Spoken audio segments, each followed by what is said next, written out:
todos os dias. tvcultura.com.br é para quem quer saber mais. Mais música, mais arte, mais educação, mais receitas. Tudo sobre TV, lives, muita diversão e notícias.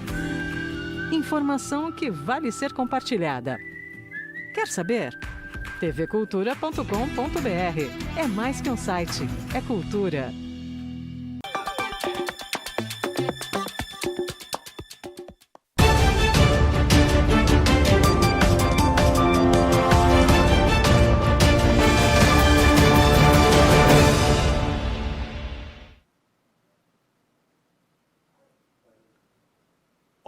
Horas em ponto, você vê aí imagens da passarela que foi entregue pela Prefeitura de Cuiabá, a passarela que foi entregue pela Prefeitura de Cuiabá à população, ali na rodoviária de Cuiabá. Muito legal, daqui a pouco Caio Dias vai falar pra gente, contar os detalhes desta obra, quanto custou, quanto tempo demorou para ficar pronta e todos os detalhes, como que ela funciona, parece que tem elevador, enfim, toda a comunidade para a população que utiliza ali a rodoviária de Cuiabá. 11 horas, 1 minuto, né, com essa imagem belíssima aí, o sol já está brilhando lá fora, nesses dias que geralmente o dia tem começado aí nublado, né?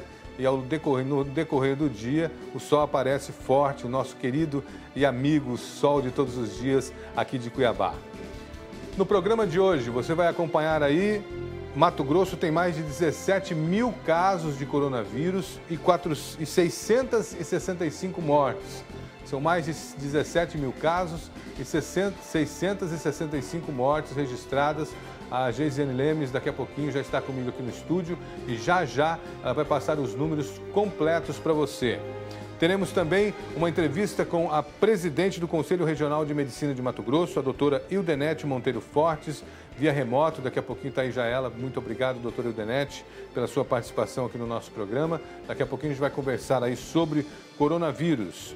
2 frigoríficos de Mato Grosso deixaram de exportar para a China. Daqui a pouco os detalhes numa reportagem da Geisiane. E temos entrevista com o cientista político João Edson de Souza. Ele vai falar sobre a ausência de lideranças no Brasil e no mundo e avaliar aí essa aprovação na Câmara Federal da data das novas eleições, das eleições municipais. Com essa definição, como fica o quadro para as eleições municipais já? O professor João Edson de Souza vai estar falando comigo aqui. E no início do programa, você sabe, a gente sempre mostra aqui o nosso site, né? Onde você fica sempre muito bem informado, é o tvmaisnews.com.br, que já está no ar aqui. Olha aqui, CRM e Sindicato dos Médicos repudiam declarações. Cadê? Volta lá um pouquinho. Volta ali para mim. Opa. Não, para baixo não, volta ali, ó. CRM e Sindicato dos Médicos repudiam declarações do secretário de Saúde de Cuiabá. Daqui a pouquinho eu vou falar com a presidente do CRM, ver que declarações foram essas e por que do repúdio. Entregadores de aplicativos de Cuiabá e Várzea Grande aderem à greve nacional. Hoje é o último dia para pedir auxílio emergencial. Fiquem atentos. As informações vocês encontram no tvmaisnews.com.br. Geisiane Lemes, vamos aos números. Os números do coronavírus em Mato Grosso já são mais de 17 mil casos, 665 mortes. São números alarmantes. Nos últimos meses aí, nós tivemos um crescimento exponencial no número de casos e mesmo agora, em meio a um lockdown ou uma quarentena forçada, os números não param de crescer. E nós chegamos a mais de 1.000 casos em 24 horas, Geisiane. Isso mesmo, Luiz. Bom dia para você, bom dia para você que acompanha o nosso programa. Infelizmente, esses números estão aumentando cada vez mais. Em 24 horas foram 1.100 novas confirmações, ou seja, são 1.100 pessoas que testaram positivo para a Covid-19. Então, com isso, Mato Grosso já tem mais de 17 mil confirmações. São 17 mil Deixa eu confirmar aqui para você. 401. 401 pessoas confirmadas com a Covid-19. Então, esse é o número total do estado e em 24 horas esse número acabou trazendo assim um alarme aí para todos nós sobre essa questão de conscientização, de prevenção da doença, de cada um fazer a sua parte, porque não dá mais para brincar com essa questão da Covid-19, Luiz. É um número muito alto. Desses números, conforme o boletim divulgado pela Secretaria Estadual de Saúde, 6.543 pessoas já se recuperaram da Covid-19, mas o número de óbitos ainda é grande. São 665 pessoas que já perderam a vida por conta dessa doença. E as 36 mortes mais recentes foram registradas nos municípios de Cuiabá, Várzea Grande, Tangará da Serra, Pontes e Lacerda, Porto Esperidião, Cáceres, Sinop, Barra do Garças, Rondonópolis, Araputanga, Poxoréu, Primavera do Leste, Cláudia, Campinópolis, Sorriso, Juruena e Nova Monte Verde. Então nós temos aí um balanço... Eu estava vendo o mapinha aqui, volta o mapinha ali, vai lá no mapinha. Essas regiões em branco aqui, nesse mapinha cinza da direita, são os municípios que ainda não têm casos. São poucos ainda, que não tem nenhum caso confirmado. Não tem nenhum caso, que é... Isso. Cadê? Aí não aparece? Não aparece, né, o nome. Não aparece o nominho lá. Bota em cima lá. Vem no mapa da direita aqui, no mapa da esquerda. Vamos ver se no mapa da esquerda aparece ali. Vai lá no branquinho.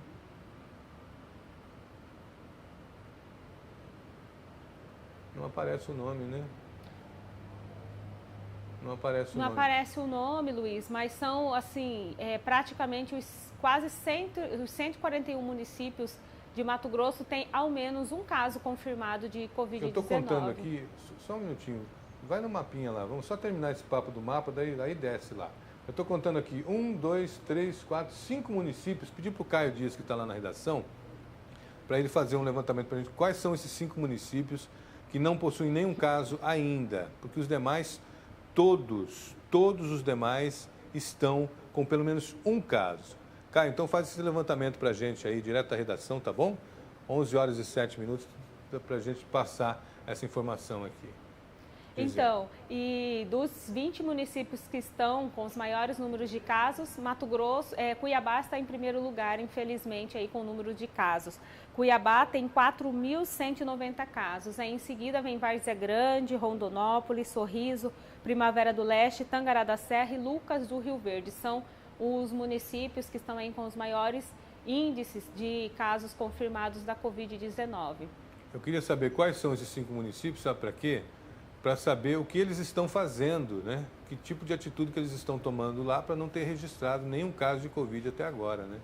Porque sim, Cuiabá está, mesmo durante essa quarentena forçada, os números são assustadores, né, Geisiane? 4.190 pessoas já foram diagnosticadas com a Covid-19 e somente ontem, foram confirmados aqui em Cuiabá, desses números, Luiz, 958 são de pessoas que não são residentes aqui da capital, vieram tratar aqui ou fizeram teste aqui na nossa capital.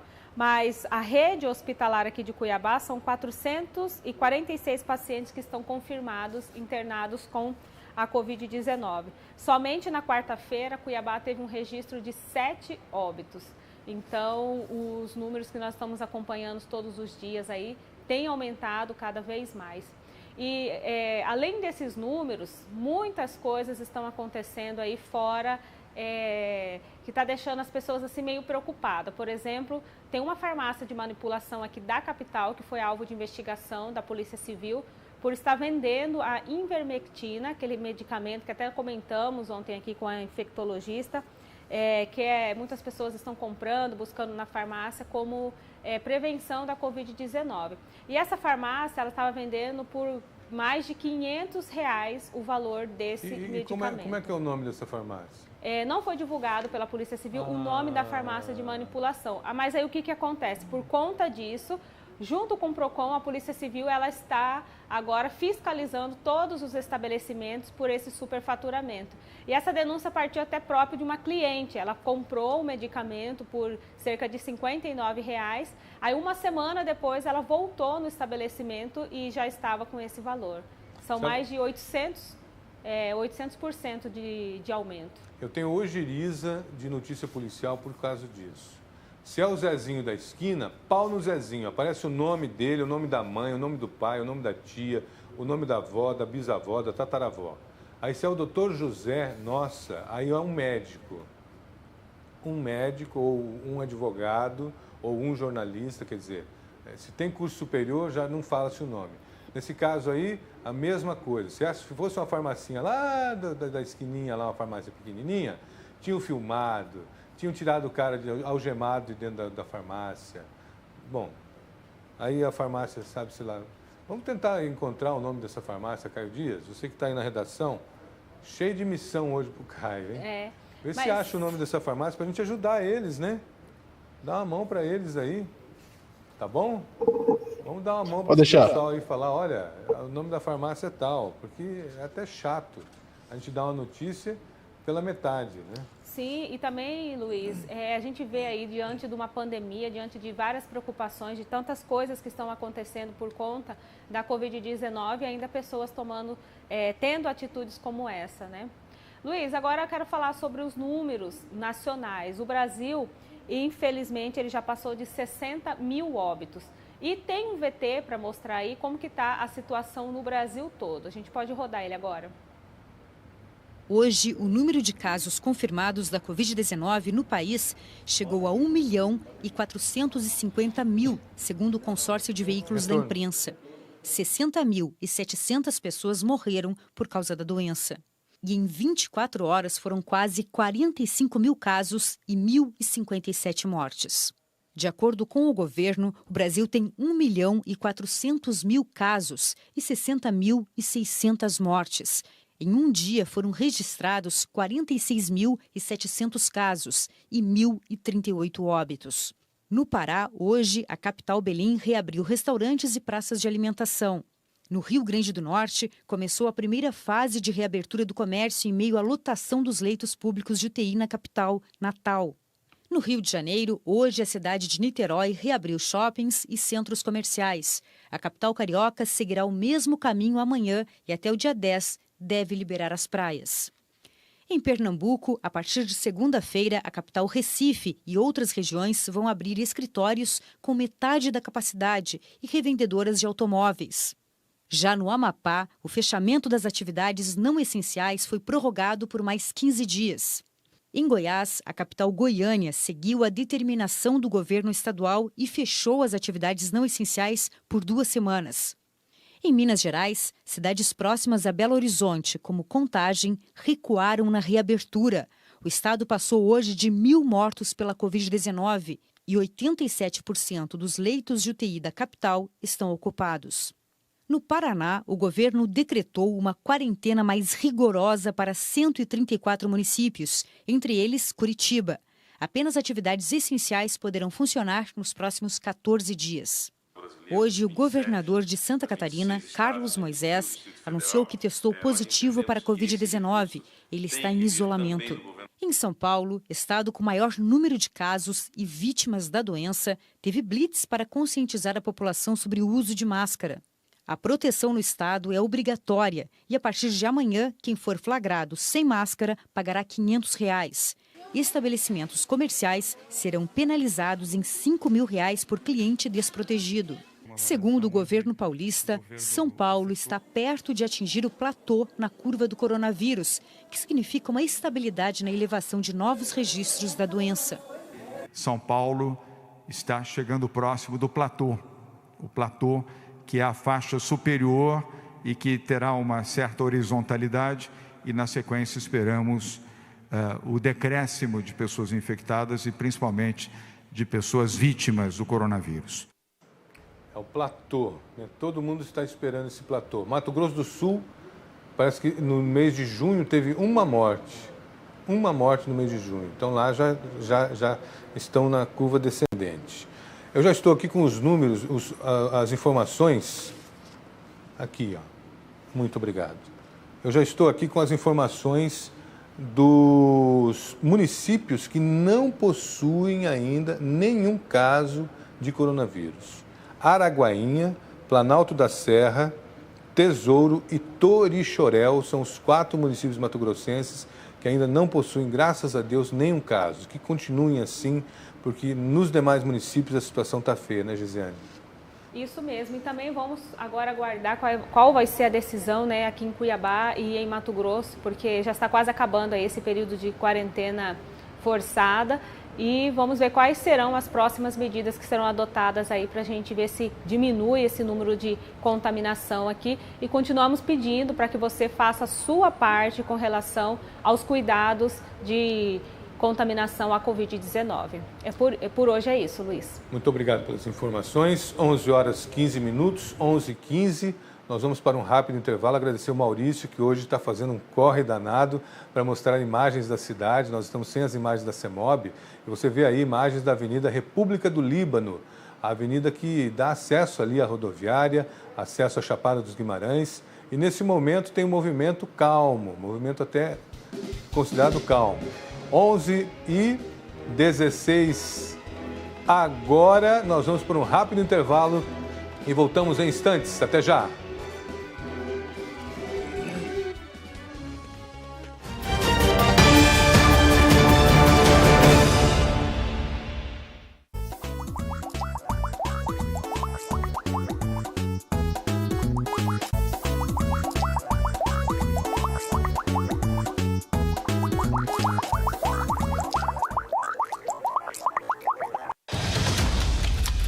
A transmissão do vírus ocorre de pessoa para pessoa. Por isso, evite contato com gotículas de saliva, espirro, tosse, catarro e com pacientes, objetos ou superfícies contaminados. Lave as mãos com frequência, especialmente após o contato com pessoas doentes ou com o meio ambiente.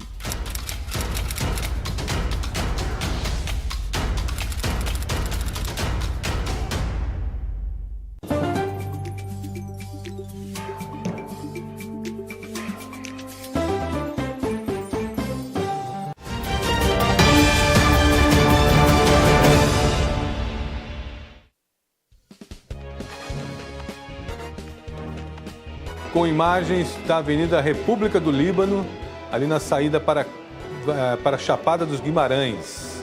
Agora, olha só, pessoal, deixa eu chamar aqui agora Caio Dias, que está lá na redação. Caio Dias, a passarela ali da rodoviária foi inaugurada. Fala as informações para a gente, os dados, quanto custou essa obra, quanto tempo ela demorou para ficar pronta, como é que ficou lá? Está pronta agora, foi entregue, né? Bom dia, Luiz. Bom dia a todos. Exatamente, a passarela foi entregue à população agora de forma oficial. Bom, e ela custou mais de 2,5 milhões. E aí tem um problema. Essa passarela ela foi feita em 2018. O projeto dela é de 2018, que fosse para ser entregue no meio de 2019.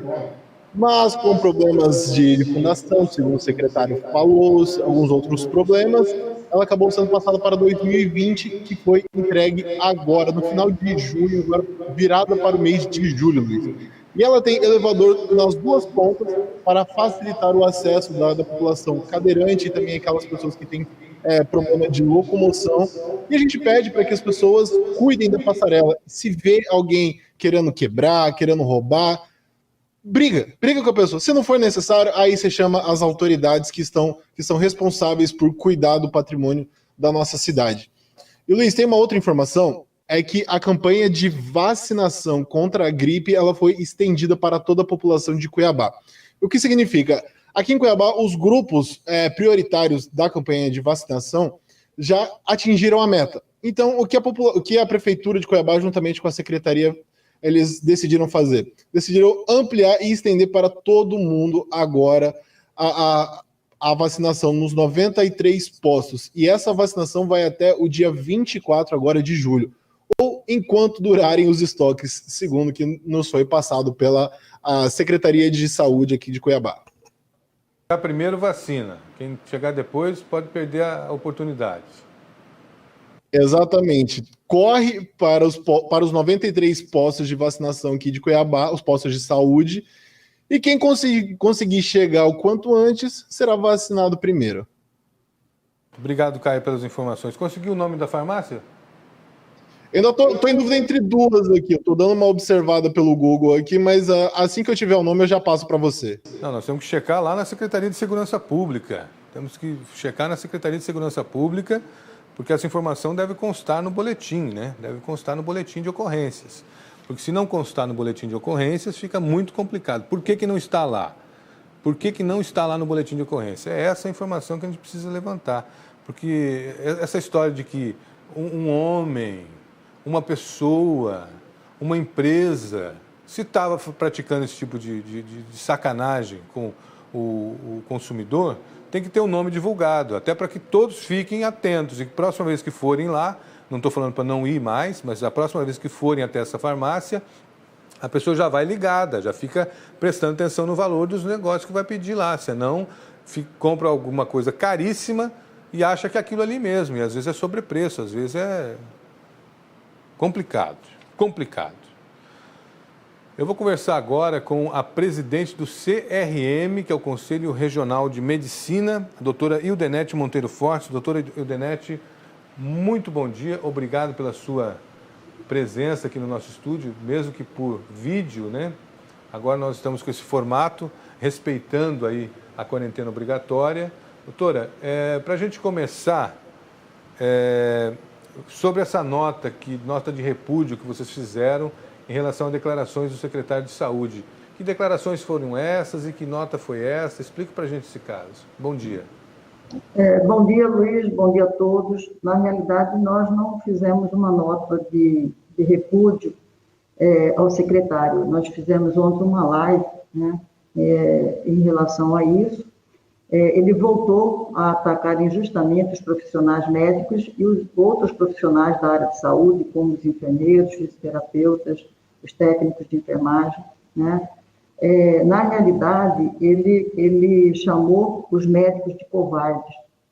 Esse foi o ataque mais duro que eu presenciei, né, contra a classe médica nesta pandemia.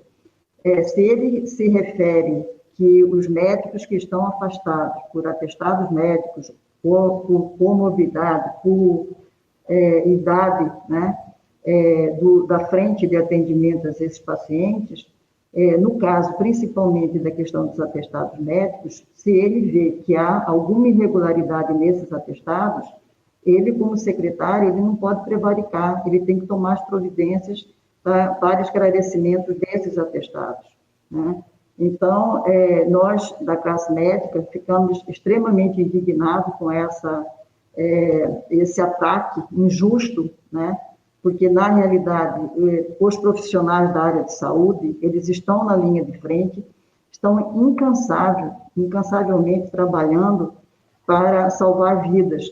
E é inadmissível, né, que um secretário municipal de Cuiabá ele tenha essa posição, que ele tome ele se refira aos profissionais da área de saúde de covardes. Qual o número de profissionais ou índice de profissionais afastados hoje por conta do coronavírus? Eu não tenho essa informação, né? Porque isso não é a primeira vez que ele vem atacando a classe médica, chamando os médicos de covardes, né? Ele já falou isso numa outra entrevista, no sentido de que o CRM vem criticando, né, as medidas da Secretaria Municipal de Saúde. Na outra nota, realmente, que a gente publicou, né, foi em relação à questão da interdição ética do pronto-socorro, né, que a fiscalização detectou várias não conformidades e isso foi colocado para a interdição ética. Ele já foi notificado, o diretor técnico do pronto-socorro municipal de Cuiabá já foi notificado e até o momento nós não recebemos nenhuma contra-argumentação sobre a questão das não conformidades, se elas foram resolvidas ou não. Essas não conformidades, elas têm um prazo para que elas possam ser atendidas, e esses prazos provavelmente já estão sendo vencidos, e até o momento nós não recebemos nenhuma manifestação, nem do secretário e nem do diretor técnico do pronto-socorro de Cuiabá. Como que o CRM está vendo, doutora, a questão dos medicamentos? Eu sei que vocês estão com alerta aí em relação ao uso da ivermectina no combate ao novo coronavírus, que tem gente usando preventivamente, né? Como é que o CRM vê essa prevenção no caso aí? Olha, isso é uma discussão, né, que está em pauta, né, essa questão da prevenção com a utilização da ivermectina. Não existe nenhuma comprovação científica em relação a essa questão da prevenção com o uso da ivermectina. Essa prevenção seria por quanto tempo? Como que seria essa dosagem dessa ivermectina? Como que ela seria tomada diariamente, semanalmente, mensalmente? Entendeu? Quanto tempo ela vai durar essa prevenção? E o uso preventivo, né, como está sendo preconizado por muitos colegas, né, o uso preventivo da ivermectina, nós não sabemos o que isso pode acontecer no futuro. E dá uma falsa, eu tenho a impressão que isso vai dar uma falsa segurança para aquelas pessoas que estão tomando a ivermectina, né, achando que elas estão protegidas de adquirir o vírus e deixar de tomar todas as medidas de precaução que estão preconizadas, né, que é o uso da máscara, a higienização das mãos, o uso do álcool gel, isolamento social, entendeu? E, por outro lado, esse medicamento, se realmente ele for o medicamento que vai combater o coronavírus, e se ela for usada indiscriminadamente, vai faltar lá no futuro para realmente os pacientes que necessitam.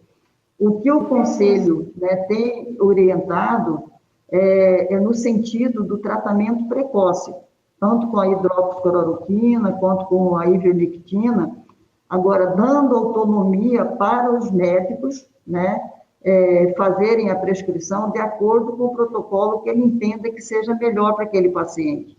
E sempre chamando a atenção, o Conselho vem chamando a atenção que essas medicações, elas não podem ser distribuídas aleatoriamente, para que o paciente tome essas medicações, ele tem que ser examinado por um médico, e tem que ser a prescrição médica para esses medicamentos, entendeu? Então, a orientação, tratamento precoce, né, com sintomas, febre, tosse, né, coriza, outros sintomas que pode a gente suspeitar do coronavírus, se o médico entender que ele deve tratar aquele paciente precocemente, ele tem autonomia, né? E no caso da hidroxicloroquina, o médico, o paciente, ele precisa assinar um termo de consentimento livre, esclarecido, que o médico explicou para ele todos os efeitos colaterais daquele medicamento e aceitando ser tratado, né? Então, essa é a orientação que o CRM passa, entendeu? Dando autonomia ao profissional médico. Quem acredita no tratamento precoce, que faça o tratamento. Quem não acredita no tratamento precoce, que não faça o tratamento. Nesse caso, o médico é autônomo.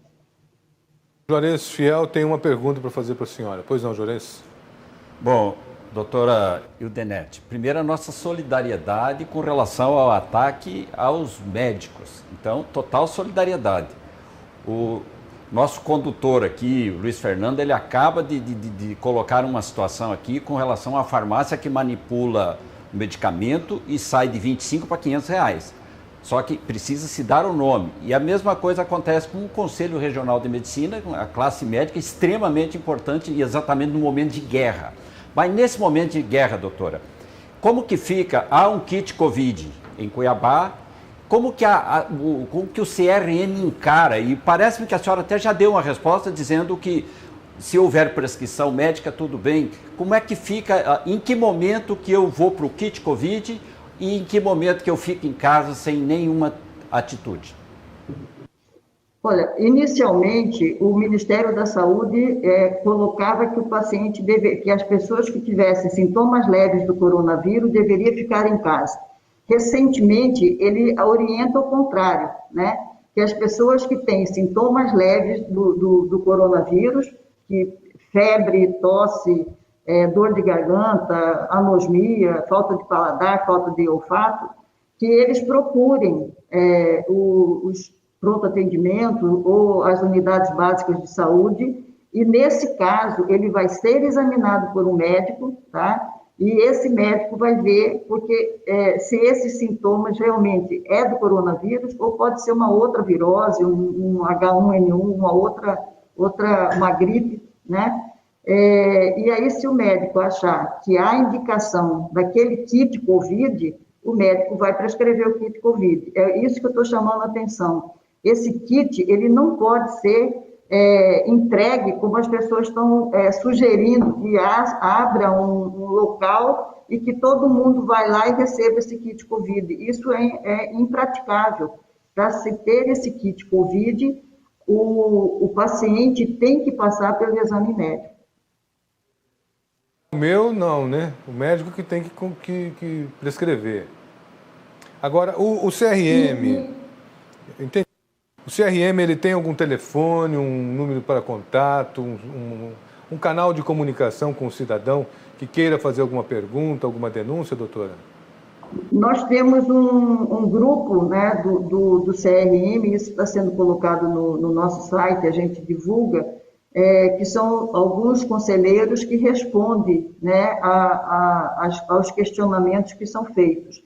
E nós temos também a nossa ouvidoria, que as pessoas que tenham dúvida em qualquer relação a essa questão do Covid, eles podem encaminhar para que a gente possa fazer a resposta. Muito obrigado pela sua participação aqui no nosso programa, obrigado pelas informações. Vamos torcer para que as pessoas tenham consciência, né, da importância da participação do médico nesse processo. Eu tenho visto muita gente fazendo o seguinte, comprando kit de farmácias e está levando para casa já com as prescrições de como que toma, como que não toma. Isso é perigoso, né? Então é importante o trabalho do CRM nesse momento. Luiz, eu queria agradecer, tá, o convite que vocês fizeram. Queria colocar o nosso secretário de saúde, que nós médicos e nós profissionais da área de saúde, nós não somos covardes, tá? Ele tem que agradecer a todos os profissionais de saúde que estão incansáveis, tá, trabalhando na linha de frente. Isso que eu queria agradecer também e colocar isso.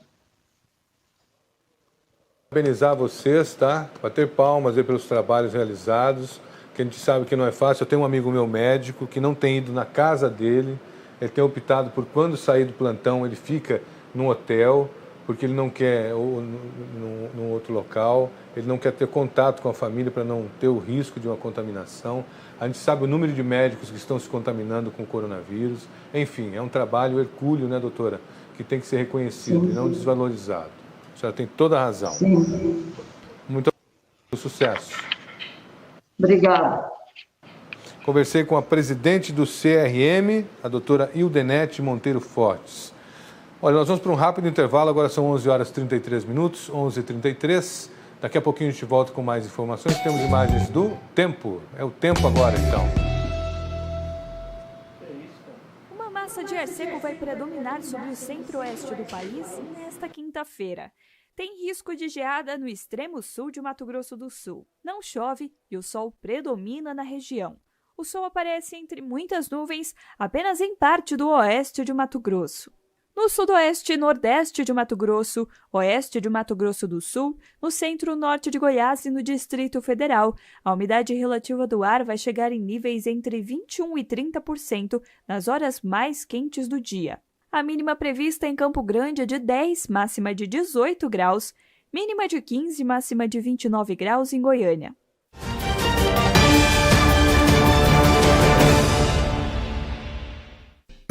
Algo novo todos os dias. tvcultura.com.br é para quem quer saber mais. Mais música, mais arte, mais educação, mais receitas. Tudo sobre TV, lives, muita diversão e notícias. Informação que vale ser compartilhada. Quer saber?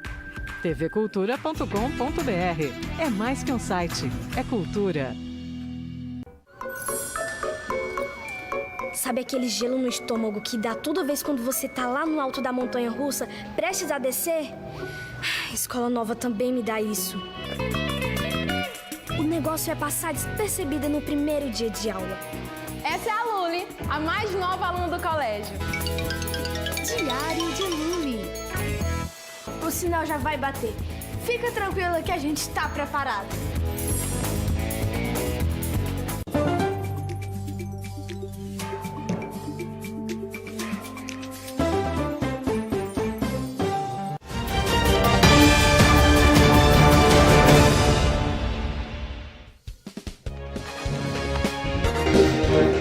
Horas e 35 minutos, imagens da Avenida do CPA aqui em Cuiabá. Você vê que o movimento realmente diminuiu, hein? Parece que as pessoas começaram a respeitar a quarentena. E se não respeitarem, muitas coisas poderão acontecer, porque hoje à tarde, às 15 horas, a Prefeitura diz que se reúne e vai elaborar um documento com, não sei se um novo decreto, mas com novas medidas que serão implementadas durante a quarentena obrigatória que vai até o dia 9. Olha, eu estou recebendo aqui uma mensagem do... deixa eu só ver. O Alencar. O Alencar mandou para a gente o seguinte, ó, já tomei hidroxicloroquina, não faz mal nenhum. Para malária na região norte até criança toma.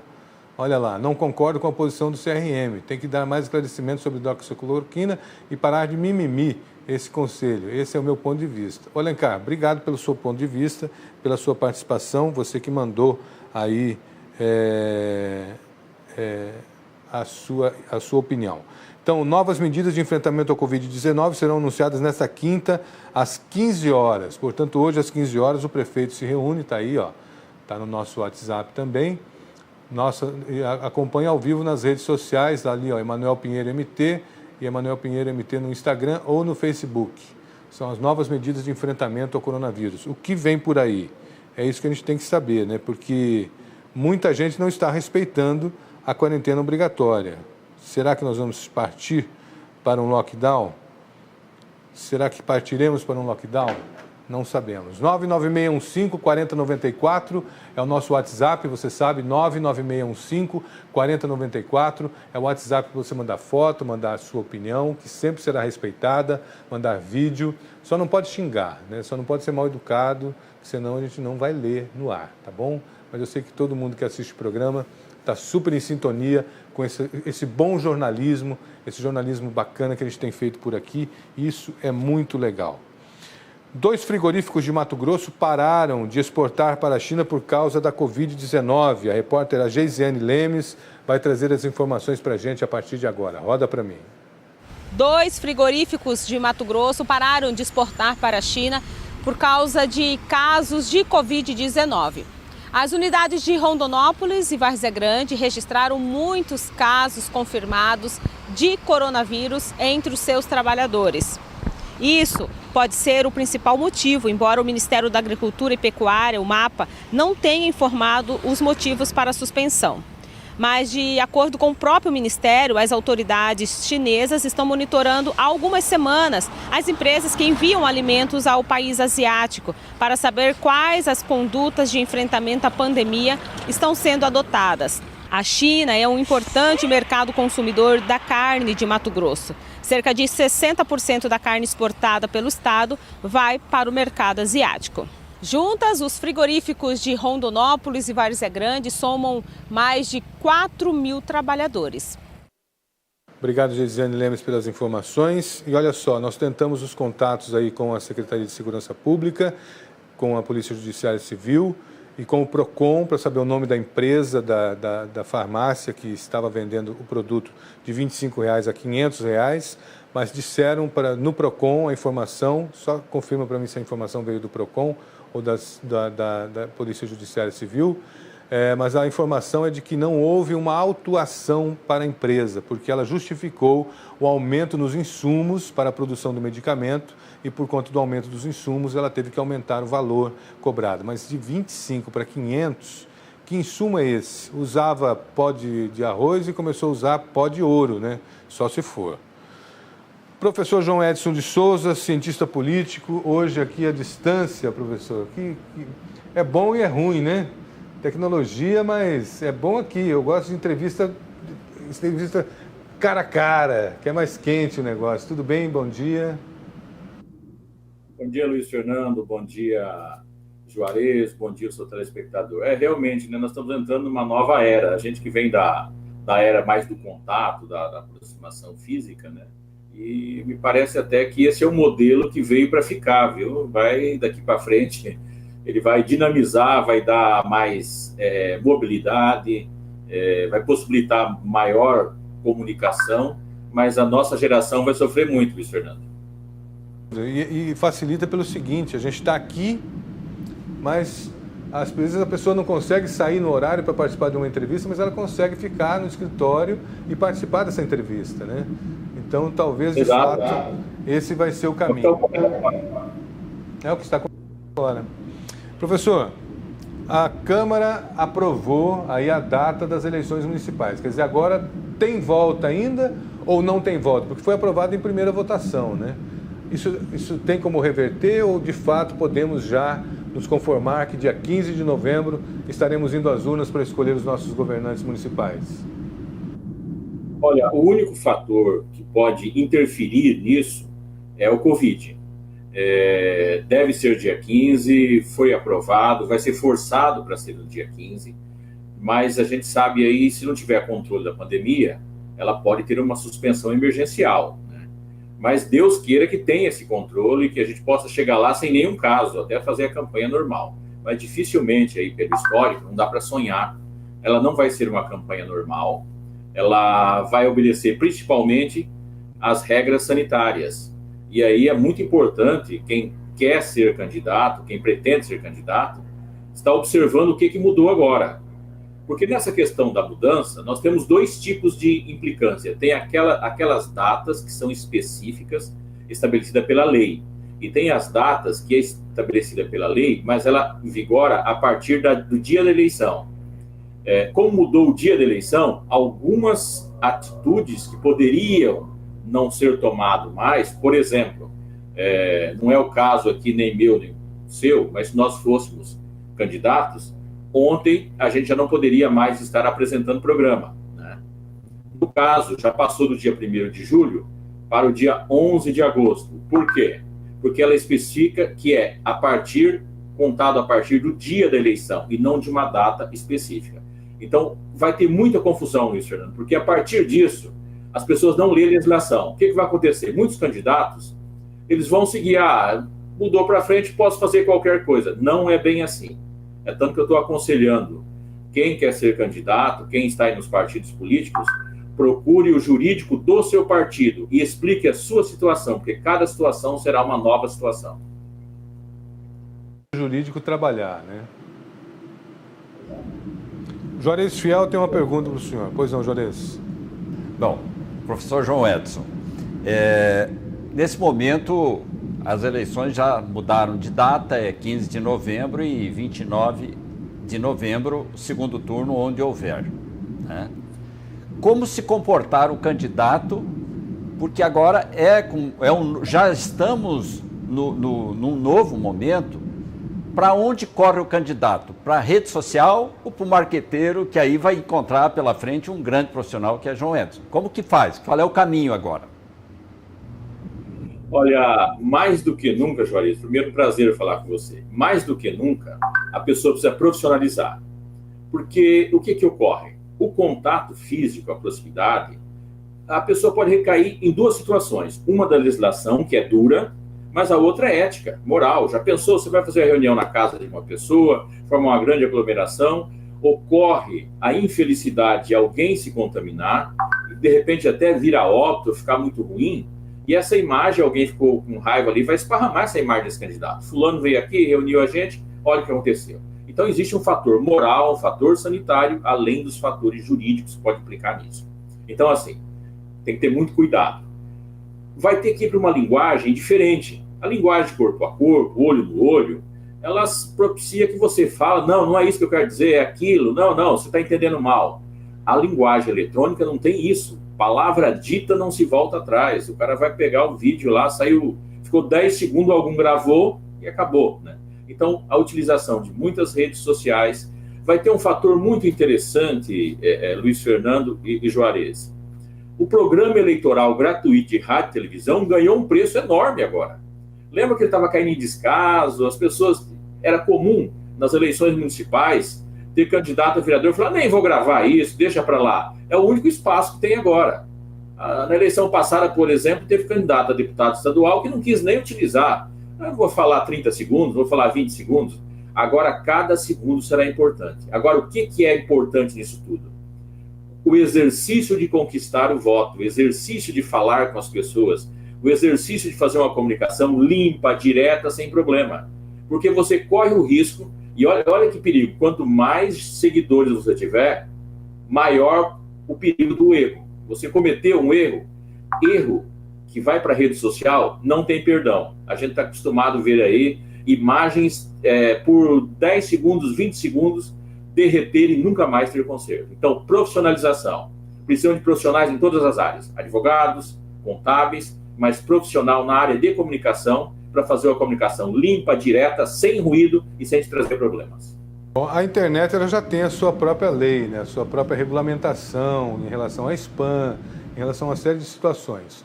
O senhor acredita que a Justiça Eleitoral vai criar mecanismos específicos para regulamentar o uso das redes sociais durante essa campanha? Ou a coisa vai ser liberada? Enfim. Luiz, você mexeu numa coisa muito... Porque, paralelo a isso, a pergunta que você me fez, a Justiça Eleitoral vai estar atenta a isso, ela já esteve atenta na eleição passada. Agora, nós estamos lá com o projeto de regulamentação da questão das fake news. Essas duas coisas, elas podem casar juntas nessa eleição. Então, nós podemos ter uma lei específica em relação à questão das fake news, que foi amplamente utilizada nas eleições passadas. Não é só no Brasil, no mundo todo foi utilizado. Eu acompanhei par e passo a eleição da Colômbia. E lá eles fizeram um estudo dizendo que 76,8% das notícias políticas vinculadas eram todas falsas, eram todas fake news. No Brasil, a gente não tem esse dado. Nos Estados Unidos foi falado algo em torno de 65%, 67% na eleição do Donald Trump. Volto a dizer, no Brasil não tem isso. Com a regularização, provavelmente passa, eu acredito que o Congresso vai votar, até porque está todo mundo meio saturado da questão do exercício da mentira, né? Passando essa legislação, ela vai estar entrando em vigor dentro da campanha. Então, olha, pode ter as regras estabelecidas pela campanha e podemos ter uma regra nacional da utilização das redes sociais de como se trabalhar isso. Vamos falar um pouquinho de liderança, que esse foi o tema inicial do nosso convite. Está faltando liderança no Brasil? Como é que o senhor avalia as lideranças do nosso país, lideranças do Estado, lideranças locais aqui? Luiz, me permita fazer um retrocesso histórico. O modelo de Estado que nós temos, que é criado a partir da literatura, dos textos, principalmente de Montesquieu, o Estado tripartite, com poder executivo, legislativo e judiciário, esse Estado ele funcionou bem até a Segunda Grande Guerra Mundial. A Segunda Grande Guerra Mundial é a primeira guerra da humanidade, primeiro momento que ocorre, que as pessoas não sabiam quem estava matando. É quando tem os bombardeios aéreos. Até então, os confrontos normalmente eram por terra e as pessoas, o cara sabia em quem estava atirando, via a cor, né? Aí teve esses bombardeios, tá? E isso trouxe uma culpa para o Estado muito grande. Paralelo a isso, organizações internacionais foram estabelecidas, como a própria ONU teve um fortalecimento, uma organização, a ONU é nova, né? Aí foi criado o princípio dos direitos humanos e o princípio do direito do cidadão. E tudo isso foi jogado para o Estado. Então o Estado passou, a partir desse momento, a ter uma responsabilidade muito grande, só que pago com o dinheiro do contribuinte. Então o que ocorreu? Esse modelo de Estado, ele saturou, ele não funciona mais. Não é que está errado, está certo. é aquela peça que não encaixa mais, avançou tanto em relação a isso. As lideranças, os modelos de liderança que a gente conhecia, desde a antiguidade, que vem até a grande Segunda Guerra Mundial, eles foram morrendo por idade, pelo tempo. Eu poderia citar aqui para você um número dos últimos grandes líderes mundiais. Margaret Thatcher, Fidel Castro, Ronald Reagan, François Mitterrand, ou Nelson Mandela. Poderia ficar aqui citando vários nomes, poderia ficar aqui todos eles nascidos antes de 1950. Posterior a 1950, por que você precisa de uma liderança? É uma questão conceitual. Eu preciso de uma liderança quando eu não sei a informação e eu preciso seguir alguém. À medida que o campo de informação foi aumentando, e por isso se tem o modelo de Estado, o modelo educacional, a partir de 1950 as pessoas começaram a ir para a escola, começaram a estudar, foi disseminado no mundo a questão do conhecimento, eu não fico mais seguindo umas pessoas por crença e por fé. Então não é só o Brasil que está acabando as lideranças. No mundo todo as lideranças acabaram. Se eu perguntasse hoje qual é a grande liderança, as pessoas não sabem. Mas os nossos requisitos e a nossa vontade de ter uma liderança é muito grande. Então nós estamos vivendo um grande conflito. Nós não temos mais liderança. Mas a gente quer ter uma liderança. É impossível. E por que a gente quer ter a liderança? Porque quando você segue a liderança, você não é culpado, você deixa de ser cidadão. Você fala, eu fiz porque fulano disse. Responsabilidade, ela vem junto com a liberdade. À medida que eu tenho conhecimento, eu passo a ter responsabilidade e liberdade de decisão. Então, não só está acabando as lideranças, como nós não precisamos mais de liderança. Nós precisamos do exercício educacional de cidadania, de responsabilidade. Vou te dar um exemplo claro. Não precisa vir mais a público o presidente da República, o governador e o prefeito dizer para as pessoas se cuidar com a questão da contaminação. Esse já é um exercício que eu não preciso seguir a ordem de alguém. Infelizmente, boa parte da parcela da sociedade ainda não tem essa compreensão. Então, nós precisamos entender que não tem mais liderança e não terá mais.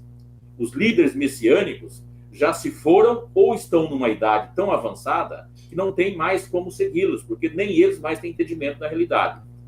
Governadores, prefeitos, presidentes são meros gestores de ações. Eles têm que cumprir as ações deles. Eles não são mais para ser seguidos, para a gente ficar batendo palma, saindo correndo atrás deles. Não, são funcionários públicos. Isso não só no Brasil, no mundo todo. Líder, a última liderança que nós tivemos em Mato Grosso, Dante de Oliveira? A última em Mato Grosso, Dante de Oliveira, porque assim, quando a gente fala liderança, são pessoas que normalmente formam um grupo e as pessoas seguem cegamente. Eu diria que no Mato Grosso, Dante de Oliveira, e no Brasil, Lula, ele teve essa característica. Quando ele chegou à eleição, ele vem com uma liderança sindical, ele chega à eleição, né? E ele tem um dado momento ali que ele chega próximo a 90% de aprovação. Prova disso que mesmo ele preso, ainda tinha gente batendo palma, correndo atrás, tá? Mas existe um momento que o rei ficou nu, né? Então eu falo, tem alguns vivos? Tem. Mas tem credibilidade? Não tem mais. Né? E os novos governadores são meros gestores de 4 anos. Se conseguir bem, vai ser gestores de 8 anos. Mas não vão mais liderar grandes grupos. Nós temos o exemplo do Jair Bolsonaro, presidente da República do Brasil.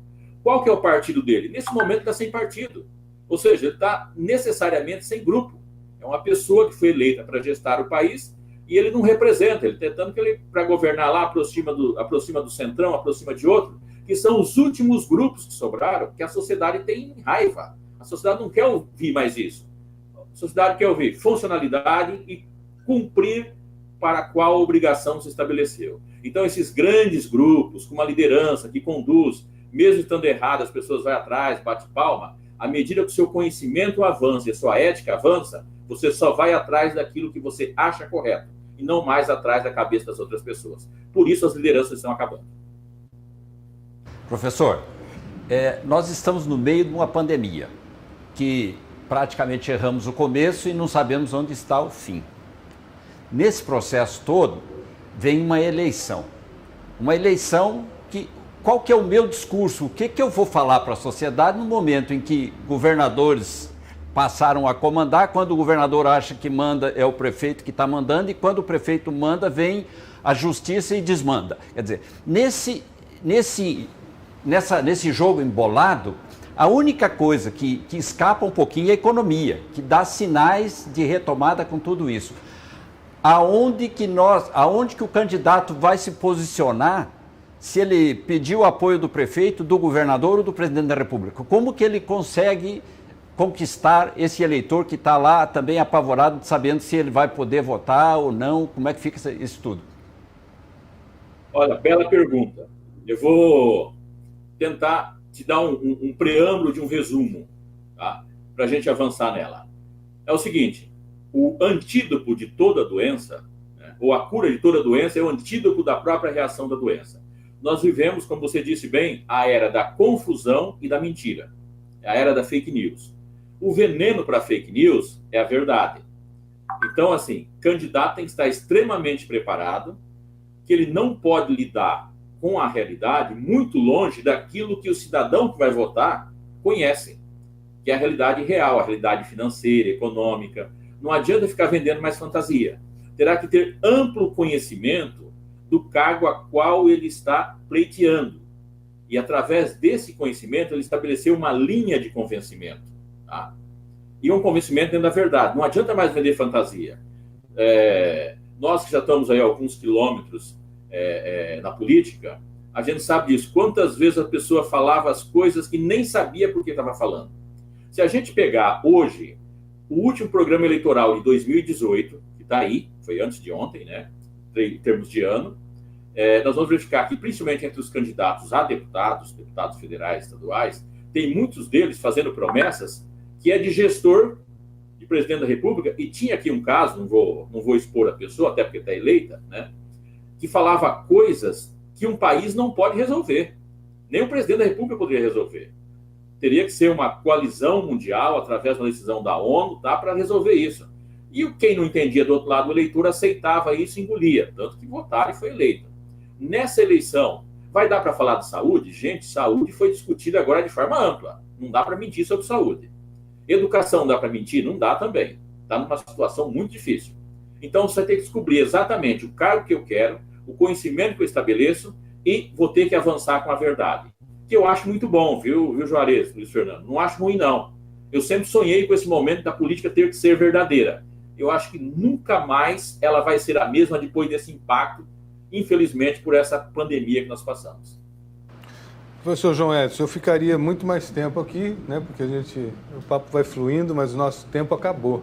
Quero agradecer a sua presença aqui mais uma vez, mesmo que de forma remota, e espero tê-lo em breve novamente aqui no estúdio, para a gente, assim que acabar essa quarentena forçada, a gente voltar a conversar pessoalmente por aqui. Muito obrigado, viu? Um bom dia.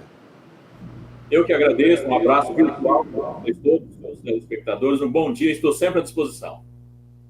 João Edson de Souza, está aí sempre participando com a gente, um querido, muito obrigado. Juarez, vamos embora.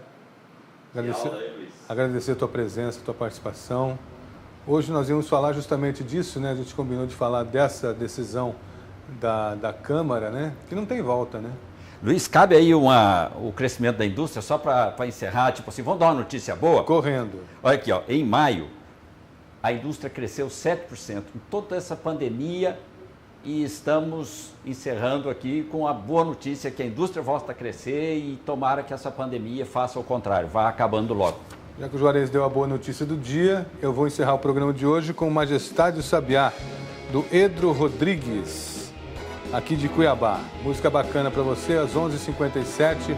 Um bom dia a todos, voltamos amanhã, se Deus quiser, com mais um programa Mais Notícia. Amanhã, sexta-feira, a gente está de volta. Um bom dia para você, até lá.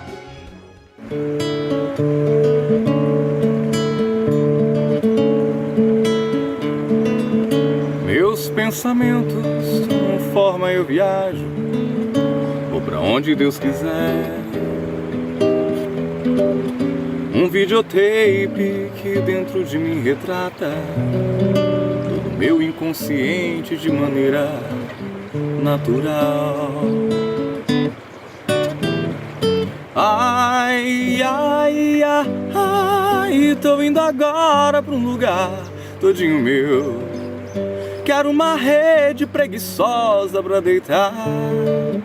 Em minha volta, sinfonia de pardais, cantando para a majestade sabiá. A majestade sabiá. Tô indo agora tomar banho de cascata. Quero adentrar nas matas onde Oxóssi é o Deus. Aqui eu vejo plantas lindas e selvagens, todas me dando passagem, perfumando o corpo meu. Ai, ai, ai, tô indo agora pra um lugar todinho meu. Quero uma rede preguiçosa pra deitar. Em minha volta, sinfonia de pardais, cantando para...